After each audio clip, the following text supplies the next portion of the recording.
तो बच्चों, चलिए प्रश्न पढ़ते हैं।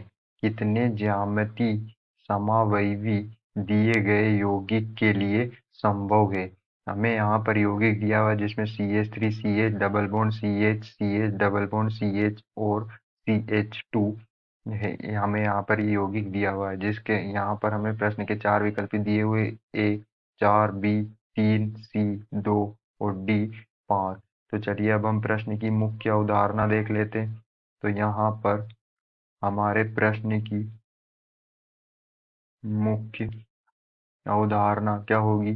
जो हमारी ज्यामिति ज्यामिति समावयवता होती है, ये जो है सिस और ट्रांस रूप में होती है। सिस और ट्रांस रूप में होती है। तो यहाँ पर जो हमें यौगिक दिया वो क्या है? CH3 CH double bond CH single bond CH double bond, फिर उसके बाद CH, और यहाँ पर हमें दिया हुआ है CH2 CH5 जिसे हम C2H5 दिया है जिसे हम CH2 और CH2 सिंगल बॉन्ड CH3 भी लिख सकते हैं। CH3 यहाँ पर ये हमारा क्या होगा? ये है हमारा C2H5 होगा। तो यहाँ पर जब हम इसका नाम देखेंगे तो हम जब नंबरिंग करते हैं 1 2 3 4 5 6 और 7, कितने कार्बन है यहाँ पर? यहाँ पर जो है 7 कार्बन है। तो 7 के लिए हम क्या यूज करते हैं? हैप। तो यहाँ पर क्या होगा? ये हैप। और हम देख सकते हैं दूसरे कार्बन पर और चौथे कार्बन पर क्या है? डबल बॉन्ड उपस्थित है। तो यहाँ पर क्या होगा? 2, 4 डाई, 2 के लिए डाई और डबल बॉन्ड के लिए हम उपयोग करते हैं इन। तो यहाँ पर हमारा यौगिक क्या है? हेप्ट 2 4 डाई इन। क्या है? हेप्ट 2 4 डाई इन। 7 कार्बन के लिए हेप्ट और 2 जो हमारे डबल बॉन्ड है दूसरी और चौथी स्थिति पर, इसलिए 2 4 और 2 के लिए 2 होते हैं जब डाई। और डबल बॉन्ड के लिए क्या उपयोग करते हैं हम? डबल बॉन्ड के लिए हम इनका उपयोग करते हैं। तो यहाँ पर जो हमारी ज्यामिति समावयवता होती है वो सिस और ट्रांस रूप में होती है। तो यहाँ पर जो है इनके इस यौगिक के जो है चार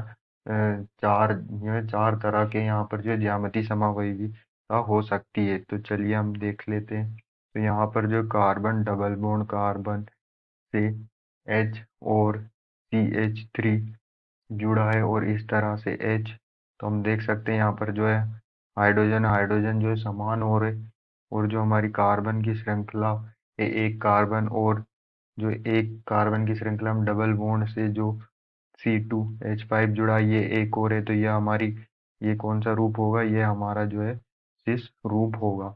अब हम इसका जो दूसरा रूप देख लेते हैं, ट्रांस रूप।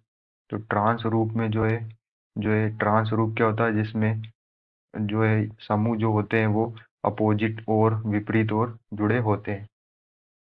तो यहाँ पर CH3 CH double bond CH और C2H5। तो यहाँ पर देख सकते हैं हम हाइड्रोजन हाइड्रोजन जो है विपरीत और जुड़े, और यहाँ पर जो है कार्बन की जो श्रृंखला CH3 और CH डबल बॉन्ड CH और C2H5 ये भी विपरीत हो रहे। तो ये जो है हमारी क्या होगी? ट्रांस। ये हमारा ट्रांस समावयवी होगा। तो यहाँ पर दो हमारे इस तरह से बनते हैं और दो सिस और ट्रांस और बनते हैं, जिसमें हम यहाँ पर जो C2H5 और CH3 का क्या कर लेते हैं? परिवर्तन कर लेते हैं। तो यहाँ पर जो हमारा तीसरा समावयवी होगा वो क्या होगा? वो होगा CH3 C double bond C double bond C और उससे जुड़ा हुआ CH डबल बॉन्ड CH और क्या होगा? CH3। और यहाँ पर जो है हाइड्रोजन जुड़ा होगा और एक हाइड्रोजन इधर विपरीत और यहाँ पर क्या होगा? C2H5।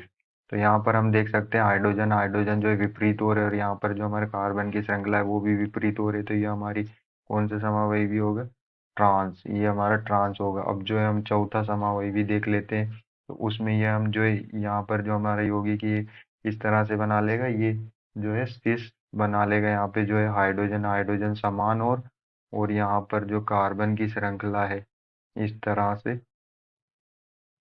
ये जो है कार्बन की श्रृंखला जो है ये समान और, तो हम देख सकते हैं यहाँ पे हाइड्रोजन हाइड्रोजन समान और कार्बन की श्रृंखला ये समान और, जो जो समान समूह जो है समान समूह समान और होते हैं तो वो सिस बनाता है, और विपरीत और होते हैं तो वो ट्रांस बनाता है। तो यहाँ पर हमने देखा कि जो है हमारे कितने समावयवी बनते हैं, एक दो और दो तीन और ये चार। तो यहाँ पर जो हमारा यौगिक है क्या है हमारा, हेप्ट टू फोर डाई इन, इसके कितने चार, चार ज्यामिति समावयवी, क्या है चार ज्यामिति समावयवी संभव है। तो चलिए हम अपने विकल्प को चेक कर लेते हैं। विकल्प जो ए है उसमें हमें दिया है चार, तो हमारा आंसर क्या होगा ए। आशा करते हैं आपको समझ में आया होगा। धन्यवाद।